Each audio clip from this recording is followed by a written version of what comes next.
Kau lihat ini? 5.000 unfollow hanya dalam semalam, Maya. Brand tidak mencari wajah yang oke. Mereka mencari wajah yang bisa menjual mimpi. Dan jujur saja, wajahmu saat ini lebih terlihat seperti mimpi buruk bagi tim pemasaran kami. Maya tertegun.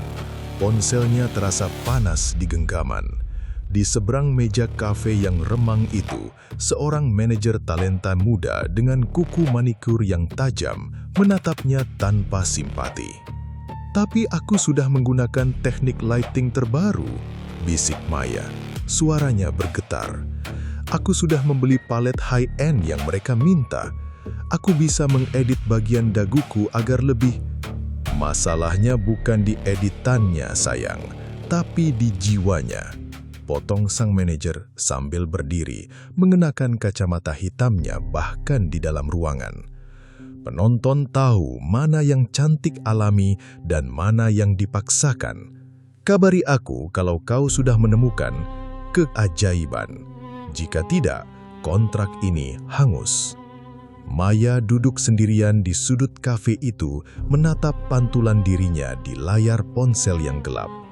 Di balik ring light yang selalu ia bawa, ia melihat seorang perempuan berusia 25 tahun dengan kantung mata yang mulai menghitam dan pori-pori yang menurut standar internet adalah sebuah dosa besar. Komentar-komentar di postingan terakhirnya muncul seperti rentetan peluru di kepalanya. Dia terlihat tua, garis senyumnya sangat mengganggu. Kenapa brand sebesar Ethel memilihnya? Ia merasa seperti barang pecah belah yang tidak berharga. Di dunia di mana kecantikan adalah mata uang tunggal, Maya merasa bangkrut. Malam itu, di bawah rintik hujan yang membawa aroma tanah basah dan karat, Maya mengendarai mobilnya menuju pinggiran kota, ke sebuah daerah yang bahkan tidak terpetakan dengan jelas di GPS-nya. Sebuah alamat yang ia dapatkan dari forum gelap para model yang karirnya bangkit dari kubur secara misterius. Rumah itu berdiri di ujung gang buntu, terhimpit di antara pohon-pohon beringin yang akarnya mencengkram aspal seperti jemari raksasa. Bau kemenyan bercampur dengan aroma amis darah ayam menyeruak saat pintu kayu jati yang sudah lapuk terbuka perlahan. "Masuklah, Cah Ayu. Aku sudah menunggumu sejak kau masih ragu di persimpangan jalan tadi." Suara perahu seorang wanita tua menyambutnya. Di dalam, ruangan itu hanya diterangi oleh sebatang lilin merah yang apinya menari-nari ditiup angin yang entah datang dari mana. Di tengah ruangan, duduk seorang wanita yang disebut Eyang Sukma. Wajahnya dipenuhi keriput yang sangat dalam, namun matanya bening dan tajam, seolah bisa melihat langsung ke dalam pori-pori terdalam Maya. "Kau ingin dicintai atau ingin disembah?" tanya Eyang Sukma tanpa basa-basi. Maya menelan ludah, tenggorokannya terasa kering. "Aku ingin mereka tidak bisa berpaling dariku. Aku ingin setiap mata yang melihatku merasa lapar akan kehadiranku." Eyang Sukma terkekeh, suara tawa yang terdengar seperti gesekan amplas pada kayu. Ia mengeluarkan sebuah kotak kacu kecil yang diukir dengan motif aneh yang tampak seperti cacing-cacing yang saling melilit. Di dalamnya terletak 3 buah jarum emas yang sangat halus, hampir setipis rambut. Ini adalah susuk samber lilin, bukan sembarang logam. Ini diambil dari sisa-sisa kemilau sayap serangga yang mati dalam keadaan birahi. Jelas si dukun. 1 di dahi agar bicaramu menjadi sabda, 1 di dagu agar wajahmu selalu diingat, dan 1 lagi di dekat bibir agar setiap orang ingin mencium kata-katamu. Maya menatap jarum-jarum itu. Ada rasa takut yang dingin menjalar di tulang punggungnya, namun bayangan tentang kontrak miliaran rupiah dan jutaan tanda hati di layar ponselnya jauh lebih menggoda. "Lakukan," ucap Maya tegas. Prosesnya dimulai tanpa bius. Eyang Sukma mulai merapal mantra dalam bahasa Jawa kuno yang terdengar seperti desisan ular. Maya merasa udara di sekitarnya menjadi berat dan dingin. Saat jarum pertama menyentuh kulit dahinya, ia tidak merasakan sakit biasa. Rasanya seperti ada sesuatu yang hidup dan panas merayap masuk ke bawah jaringan kulitnya, mencari jalan menuju tulang tengkorak. Maya menjerit tertahan, kukunya menancap di ubin tanah yang dingin. Ia merasakan jarum itu tidak sekedar diam, ia berdenyut, seolah-olah memiliki jantungnya sendiri. "Jangan bergerak," desis Eyang Sukma. "Darahmu adalah harganya sekarang, tapi kemilau ini milikmu selamanya." Saat jarum ketiga tertanam di dagunya, penglihatan Maya sempat memutih. Untuk sesaat, ia merasa tidak sendirian di ruangan itu. Di sudut matanya, ia melihat bayangan hitam yang sangat tinggi berdiri tepat di belakang Eyang Sukma, memegang pundak wanita tua itu, seolah-olah dialah yang sebenarnya melakukan ritual tersebut.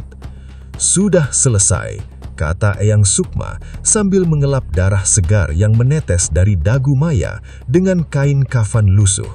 "Sekarang bercerminlah." Maya mendekati sebuah cermin perunggu tua di sudut ruangan. Awalnya ia tidak melihat perbedaan, namun saat ia menyalakan lampu ponselnya, ia tersengat. Wajahnya tidak berubah secara struktur, namun ada sebuah aura, kecantikan keemasan yang sangat halus yang memancar dari balik kulitnya. Matanya lebih jernih, bibirnya lebih merah, dan setiap cacat yang tadinya ia benci seolah-olah terserap oleh keindahan yang tidak alami. Ia tampak sempurna, bahkan lebih sempurna daripada filter tercanggih yang pernah ia gunakan. "Ingat," bisik Eyang Sukma di telinga Maya, napasnya berbau mawar busuk. "Sekarang kau tidak lagi manusia biasa. Kau adalah mercuan bagi mereka yang haus akan kecantikan. Tapi jangan pernah lupa, apapun yang kau beri makan dengan susuk ini, suatu saat ia akan meminta makanan yang lebih besar darimu." Maya tidak peduli. Ia mengambil ponselnya, mengarahkan kamera ke wajahnya, dan mengambil satu foto selfie. Tanpa filter, tanpa editan. Ia tersenyum, dan untuk pertama kalinya, ia merasa memiliki dunia dalam genggamannya. Ia tidak menyadari bahwa di dalam foto itu, di kegelapan pupil matanya, ada sesuatu yang bukan dirinya ikut menatap ke arah kamera. Maya terbangun keesokan paginya dengan perasaan aneh. Bukan rasa sakit, melainkan sensasi geli yang terus-menerus di bawah permukaan kulitnya. Seolah-olah ada ribuan semut kecil yang sedang menjahit kembali struktur wajahnya dari dalam. Ia segera menyambar ponsel yang terletak di nakas. Dengan tangan gemetar, ia membuka aplikasi kamera depan. Tidak ada bengkak, tidak ada kemerahan. Yang ada hanyalah kesempurnaan yang mustahil. Wajahnya di layar tampak seperti porselen mahal yang disinari cahaya bulan. Pori-porinya menghilang, digantikan dengan tekstur kulit yang begitu halus hingga terlihat hampir transparan, namun bercahaya. Ia mencoba mengernyitkan dahi, dan anehnya, tidak ada garis kerutan yang muncul. Wajah itu tetap tenang, anggun, dan memikat meski ia sedang merasa ngeri. Maya mengunggah foto selfie pertama tanpa caption, selain sebuah emoji bintang. Dalam hitungan detik, notifikasi ponselnya meledak. "Tunggu, filter apa ini? Kenapa terlihat sangat nyata? Maya, kau terlihat berbeda, seperti Dewi. Kenapa aku tidak bisa berhenti menatap matanya?" Sore harinya, Maya memberanikan diri keluar untuk makan siang di sebuah mall mewah di Jakarta Selatan. Efeknya jauh lebih dahsyat di dunia nyata. Saat ia berjalan melewati lobi, langkah kaki orang-orang di sekitarnya seolah terhenti. Seorang pria yang sedang berjalan berlawanan arah dengannya sampai menabrak pintu kaca karena matanya terpaku pada wajah Maya. Pelayan di restoran memberikan menu dengan tangan gemepar, matanya melebar seolah sedang melihat keajaiban dunia. Apakah ada yang salah dengan wajahku? Tanya Maya kepada pelayan itu, sekadar ingin menguji. Tidak, Kak.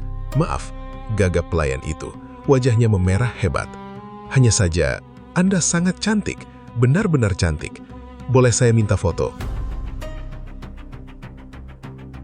Itu baru permulaan. Dalam 3 hari, jumlah pengikutnya melonjak dari 500.000 menjadi 2 juta. Setiap live streaming yang ia lakukan dihadiri oleh puluhan ribu penonton yang tidak melakukan apapun selain memberikan pujian bertubi-tubi. Maya tidak perlu lagi melakukan tutorial make up yang rumit. Ia hanya perlu duduk diam, tersenyum, dan uang mulai mengalir masuk. Puncaknya terjadi ketika akun resmi Ethel Beauty, brand kosmetik nomor 1 di Asia, meninggalkan komentar di postingannya. "The face we've been searching for. Check your DM, Maya." Seminggu kemudian, Maya berdiri di gedung pencakar langit milik Ethel Beauty untuk penandatanganan kontrak.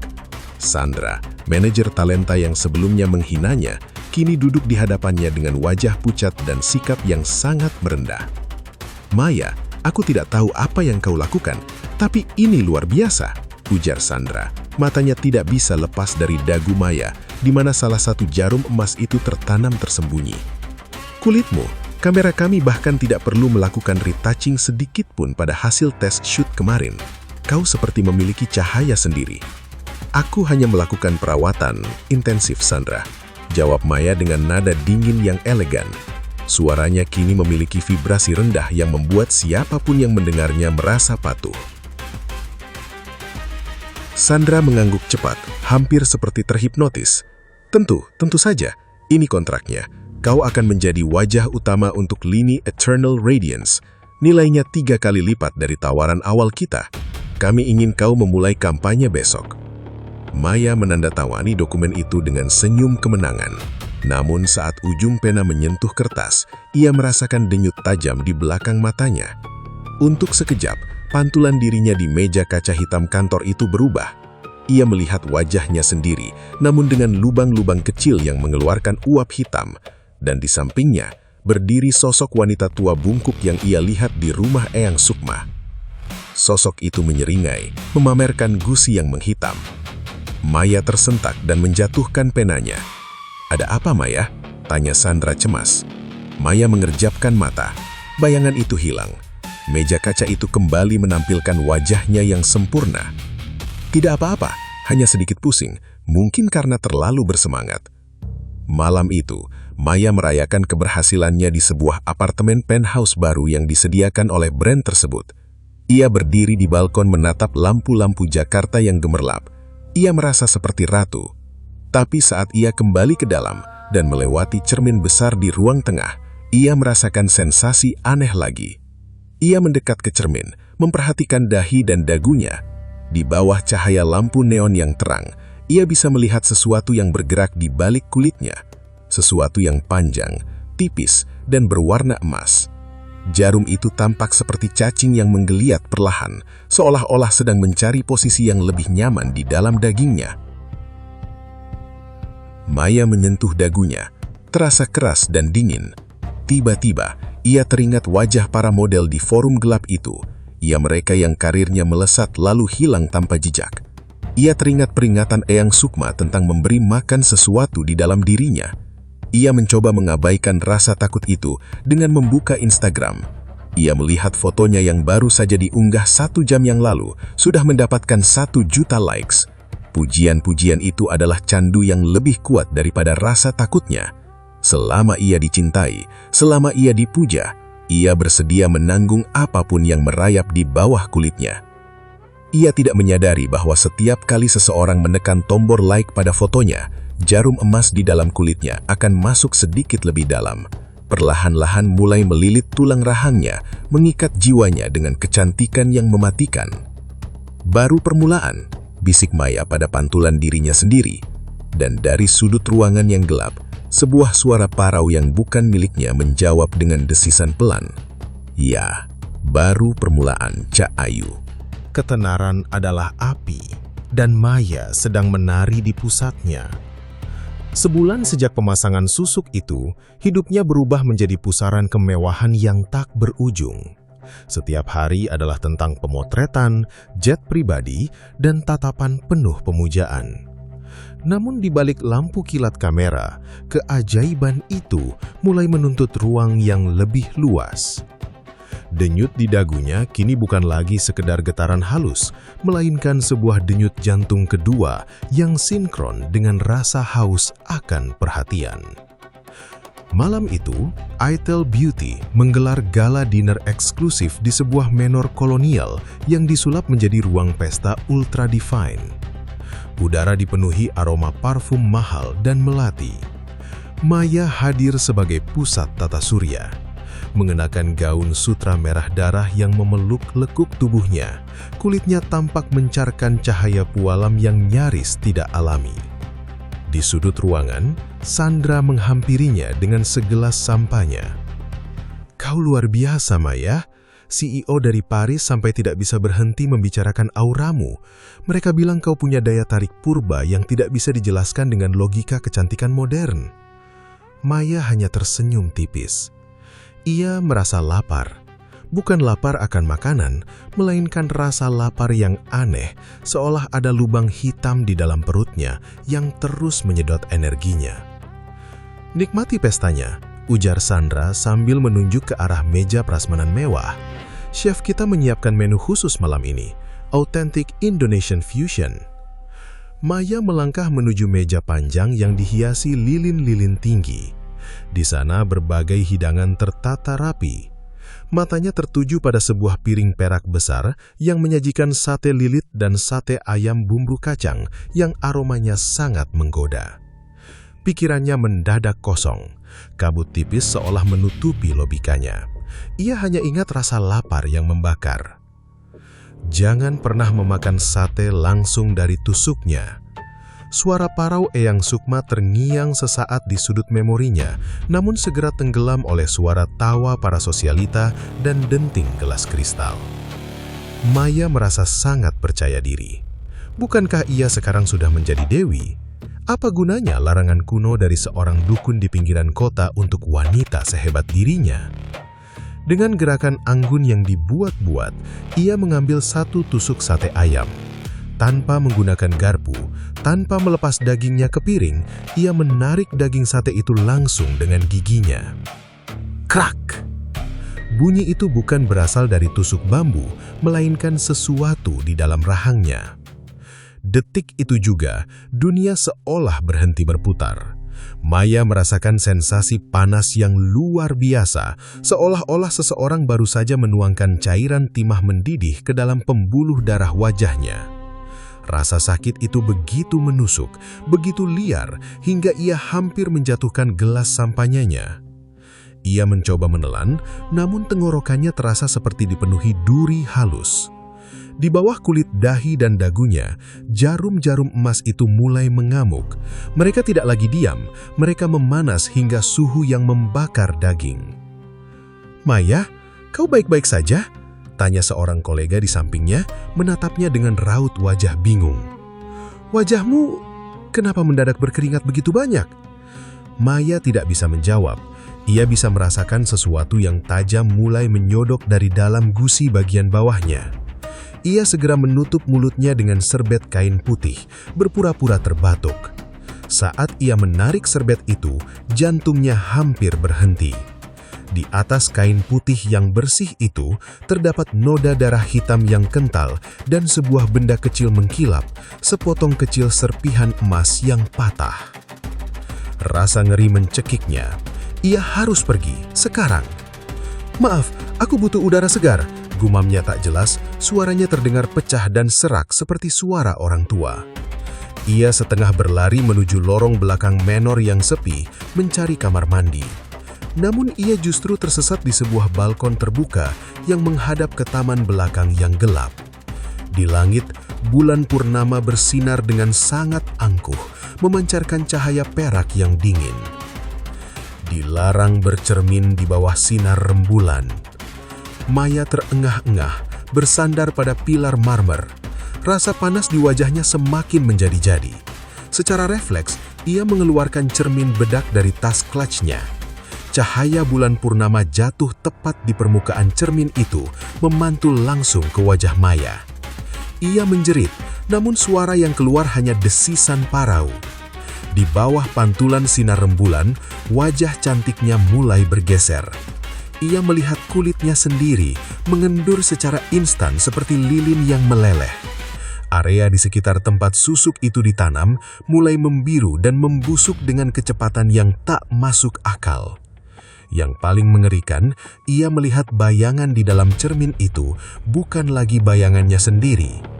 Di belakang pundaknya terpantul sosok wanita tua bungkuk dengan wajah yang hancur, sedang menjulurkan lidahnya yang panjang dan hitam untuk mencilat pipi Maya melalui pantulan cermin. "Apa yang kau lakukan padaku?" teriak Maya histeris, melemparkan cermin bedak itu hingga hancur keping-keping. Tiba-tiba, lampu sensor di balkon itu menyala. Sandra berdiri di sana, menatap Maya dengan horor yang murni. "Maya, wajahmu!" Sandra mundur selangkah, tangannya menutup mulut karena mual. Maya segera menutup wajahnya dengan tangan, namun ia bisa merasakan tekstur kulitnya sekarang kasar, bersisik, dan ada cairan lengket yang keluar dari pori-porinya. Bau busuk seperti bangkai yang sudah berminggu-minggu mulai menguar dari tubuhnya, mengalahkan harum melati di taman itu. "Jangan lihat aku!" raung Maya. Ia berlari menembus kegelapan taman, mengabaikan teriakan Sandra. Di dalam kepalanya, ia hanya mendengar tawa Eyang Sukma yang bergema. "Harganya sudah jatuh tempo, Kah Ayu. Kau sudah melanggar janji, sekarang biar dia yang menuntunmu." Di balik kulit wajahnya yang mulai bernanah, jarum-jarum emas itu mulai bergerak menuju matanya, bersiap untuk membutakan sang pemilik dari kenyataan yang mengerikan. Pesta baru saja bermula, namun bagi Maya, malam ini adalah awal dari pembusukan abadi yang tak bisa dihentikan oleh filter apapun di dunia ini. Maya mengurung diri. Apartemen penthouse-nya yang dulu terasa seperti istana modern, kini berubah menjadi sel isolasi yang menyesakkan. Tirai-tirai beludur hitam ditutup rapat, tidak membiarkan setitik pun cahaya matahari atau rembulan masuk. Ia hanya hidup dalam pendaran lampu LED dan ring light, satu-satunya cahaya yang selama ini ia percayai. Namun, cahaya itu pun mulai mengkhianatinya. Sudah 3 hari sejak kejadian di malam gala, Sandra dan pihak brand terus menghubunginya, mengirimkan ratusan pesan yang awalnya bernada cemas, kini berubah menjadi ancaman hukum karena pelanggaran kontrak. Maya tidak peduli. Ia duduk di depan meja riasnya, mencoba menutupi kerusakan di wajahnya dengan lapisan concealer paling tebal yang ia miliki. "Hanya perlu sedikit polesan," bisik Maya. Suaranya kini terdengar seperti gesekan kertas amplas. "Sedikit lagi dan aku akan kembali sempurna." Namun setiap kali kuas menyentuh kulitnya, rasa sakit yang menyayat membuat air matanya meleleh. Cairan yang keluar dari matanya bukan lagi air mata bening, melainkan lendir keruh kekuningan yang berbau amis. Bekas luka di dagunya, tempat ia memakan sate malam itu, telah berubah menjadi lubang kecil yang terus berdenyut. Dari lubang itu, ujung jarum emas mencuat keluar, berkilat-kilat seperti taring serangga yang lapar. Karena putus asa dan rindu akan pemujaan, Maya memutuskan untuk live streaming. Ia berpikir jika ia menggunakan filter kecantikan paling ekstrim dan mengatur pencahayaan hingga sangat terang, borok di wajahnya tidak akan terlihat. Ia menekan tombol Go Live. Dalam hitungan detik, 10.000 orang masuk ke ruang siarannya. Angka itu terus naik. 20.000, 50.000. Semua orang ingin melihat kemana perginya sang dewi kecantikan yang menghilang. "Hai semuanya," Maya memaksakan senyum. wajahnya di layar ponsel tampak sempurna, halus dan bercahaya berkat filter Goddess yang ia gunakan. "Maaf aku menghilang, aku hanya butuh istirahat." Namun di kolom komentar, reaksi penonton mulai berubah menjadi aneh. "Maya, apa itu yang ada di belakangmu? Ada orang lain di apartemenmu? Kenapa filternya seolah bergetar?" Maya mencoba mengibaikan komentar itu. Ia mulai mendemonstrasikan produk lipstik terbaru. Namun saat ia mendekatkan wajahnya ke arah kamera, filter di ponsel itu mulai mengalami glitch. Algoritma pelacak wajah di ponsel itu tampak bingung. Garis-garis putih pelacak wajah di layar itu tidak hanya mengunci wajah Maya, tetapi juga mengunci sesuatu yang berdiri tepat di atas bahunya. "Apa yang kalian bicarakan?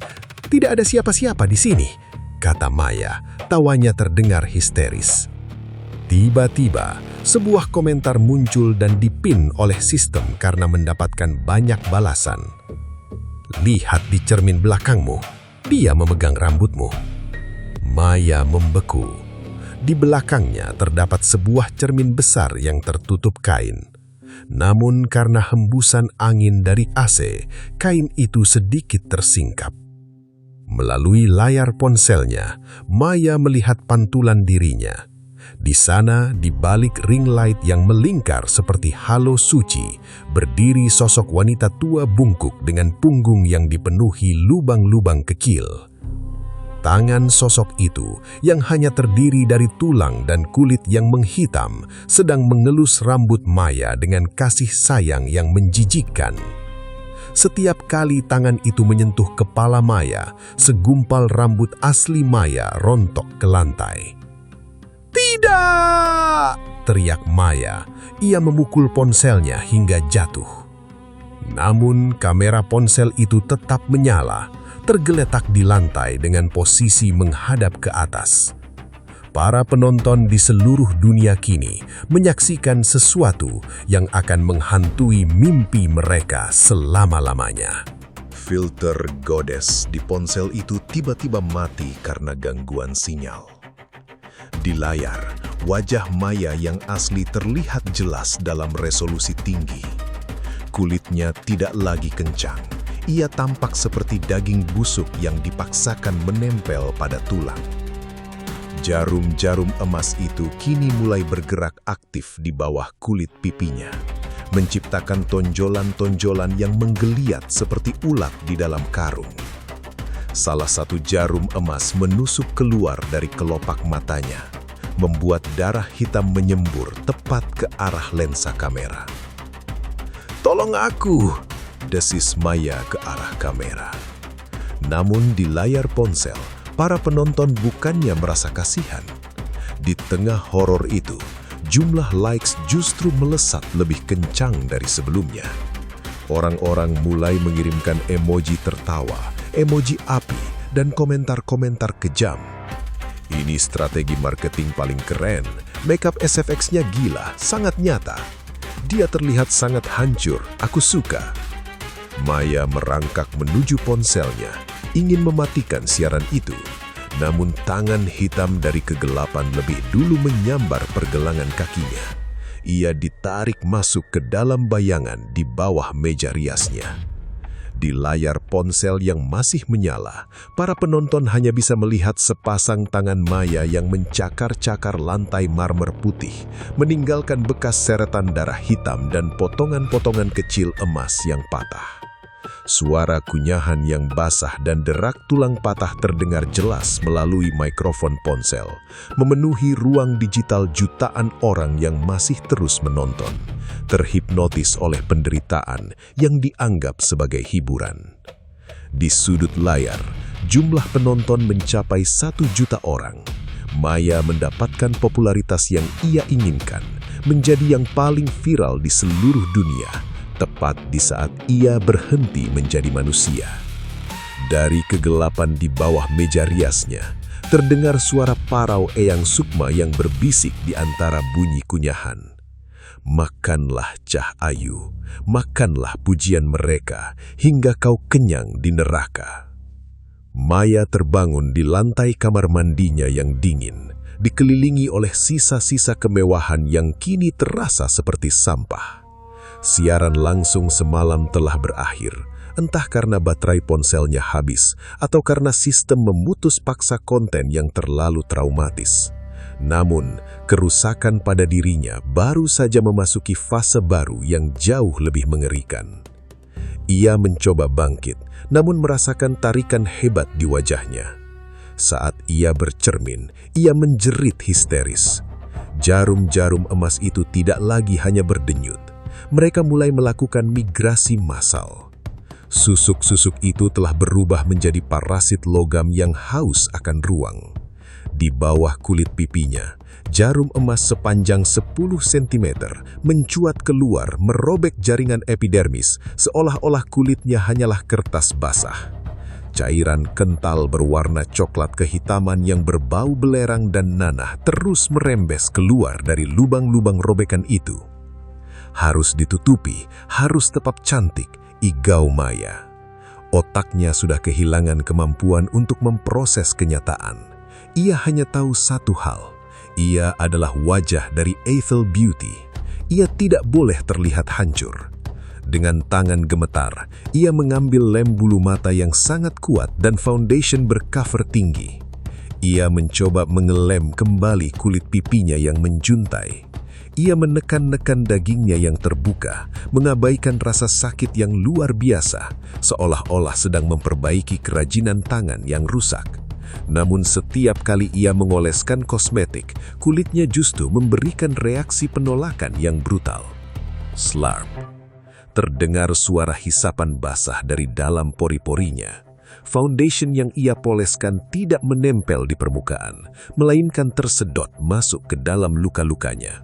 Daging di balik wajahnya seolah memakan bahan kimia tersebut. Detik berikutnya, lubang-lubang di wajahnya mulai mengeluarkan ulat-ulat kecil berwarna putih pucat dengan kepala yang menyerupai ujung jarum emas. Ulat-ulat itu menggeliat keluar dari pori-pori nadingnya, memakan sisa-sisa tulang rawan yang mulai membusuk. Maya meraih tang pemotong kuku yang tajam. Dengan mata yang memerah karena pecahnya pembuluh darah, ia mulai mencoba mencabut jarum yang mencuat dari dagunya. Keluar, kau harus keluar. Krak! Bukannya jarum yang tercabut, sepotong tulang rahangnya justru ikut tertarik. Maya merasakan guncangan elektrik yang luar biasa menyambar otaknya. Ia jatuh tersungkur, memuntahkan darah hitam yang penuh dengan serpihan emas. Susuk itu telah menenun dirinya sendiri ke dalam sistem sarafnya. Mencabut susuk itu berarti mencabut nyawanya sendiri secara perlahan. Tiba-tiba, bel apartemen berbunyi bertubi-tubi. Suara Sandra terdengar dari balik pintu, panik dan penuh amarah. Maya, buka pintunya. Kru film sudah di bawah. Kampanye Eternal Radiance harus selesai hari ini. Kau tahu berapa kerugian kami jika kau membatalkannya? Buka atau aku panggil polisi. Maya panik. Ia tidak bisa membiarkan mereka melihatnya seperti ini. Ia merangkak menuju meja riasnya, mencari sesuatu, apapun itu untuk menyembunyikan kengerian ini. Matanya tertuju pada masker kain sutra yang dulu ia gunakan untuk tidur. Dengan sisa tenaga, ia mengambil stapler kantor yang ada di laci meja. Tanpa ragu, ia menempelkan masker itu ke wajahnya yang hancur dan jepret, jepret, jepret. Ia menyatukan kain itu langsung ke tulang pipinya menggunakan stapler. Rasa sakitnya begitu hebat hingga pandangannya menghitam, namun ia terus melakukannya sampai seluruh wajahnya terbungkus kain sutra yang kini mulai basah oleh rembesan darah dan nanah. Ia memakai kacamata hitam besar dan syal untuk menutupi lehernya yang juga mulai membiru. "Aku datang, Sandra," teriaknya dengan suara yang lebih mirip desis binatang buas. Ia membuka pintu. Sandra berdiri di sana, siap untuk memaki, namun ia mendadak terdiam. Bau yang keluar dari apartemen Maya begitu busuk, bau daging yang difermentasi di dalam tempat sampah. "Maya, kau kenapa memakai masker itu? Dan bau apa ini?" Sandra menutup hidungnya dengan jijik. Aku baru saja melakukan chemical peeling yang sangat keras. Wajahku sensitif terhadap cahaya." "Bohong Maya." Suaranya bergetar menahan ulat-ulat yang mulai merayap di dalam mulutnya. "Ayo kita ke studio. Aku akan menunjukkan pada mereka apa itu kecantikan abadi." Sandra menatapnya dengan curiga, namun ambisinya mengalahkan akal sehatnya. "Baiklah, tapi kau harus memastikan produknya terlihat bagus. Ayo, semua orang sudah menunggu." Saat mereka berjalan menuju lift, Maya tidak menyadari bahwa kain sutra yang di-stapler ke wajahnya mulai bergerak-gerak. Sesuatu di baliknya, jarum-jarum emas itu, mulai menjahit kain tersebut menjadi bagian dari dagingnya. Dari sela-sela stapler, seekor ulat emas kecil jatuh ke lantai lift, menggeliat sesaat sebelum akhirnya mati, meninggalkan jejak lendir hitam yang berasap. Maya tersenyum di balik maskernya. Ia merasa siap untuk pemotretan terakhirnya. Ia tidak tahu bahwa apa yang ia sebut pemotretan akan segera berubah menjadi upacara pengulitan massal di depan lampu kilas kamera. Di dalam kepalanya, ia hanya mendengar satu kalimat yang terus berulang dalam bahasa Jawa kuno. "Cah ayu, saatnya melepas topeng kulitmu." Studio foto itu terasa sedingin lemari mayat, namun keringat dingin terus mengucur dari balik masker sutra yang menempel di wajah Maya.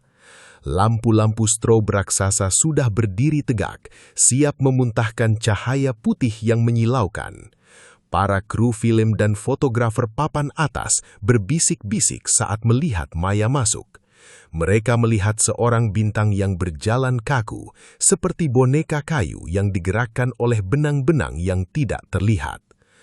"Oke, Maya, kita butuh tema The Birth of Beauty, sangat murni, sangat mentah," teriak sang fotografer, seorang pria dengan mata tajam yang tidak mentoleransi sedikitpun ketidaksempurnaan. "Lepas maskermu itu, kita mulai pemotretannya." Maya berdiri di tengah background putih bersih. Di tangannya ia memegang botol serum Eternal Radiance yang harganya jutaan rupiah.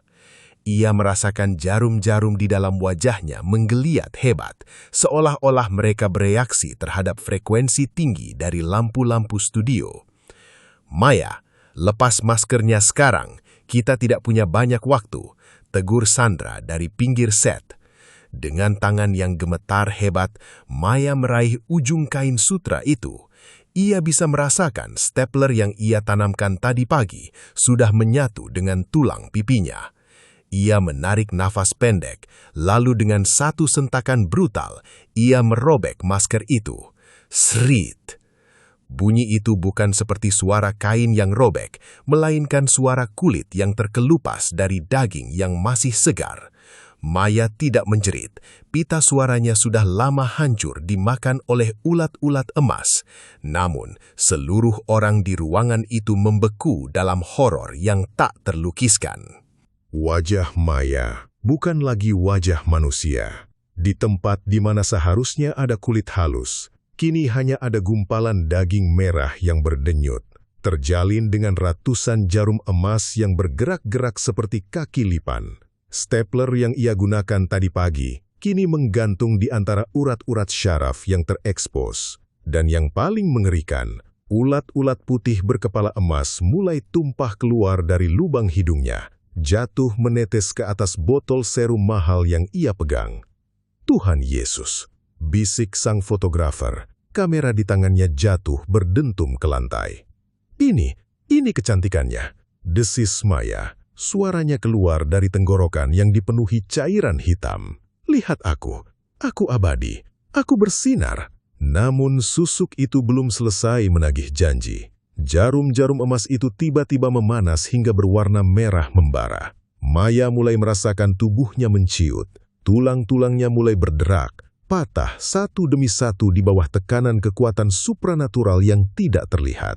Sosok wanita tua bungkuk, sang penagih janji, tiba-tiba muncul di belakang Maya, terlihat jelas oleh semua orang di bawah cahaya lampu studio yang terang benderang. Wanita tua itu memeluk Maya dari belakang dengan tangan yang kukunya hitam panjang. Ia mulai memanen apa yang selama ini ia tanam. Dengan satu gerakan cepat, ia menusukkan jari-jarinya ke dalam rongga mata Maya, mencungkil keluar bola mata yang sudah menghitam, lalu memakannya dengan bunyi kunyahan yang basah.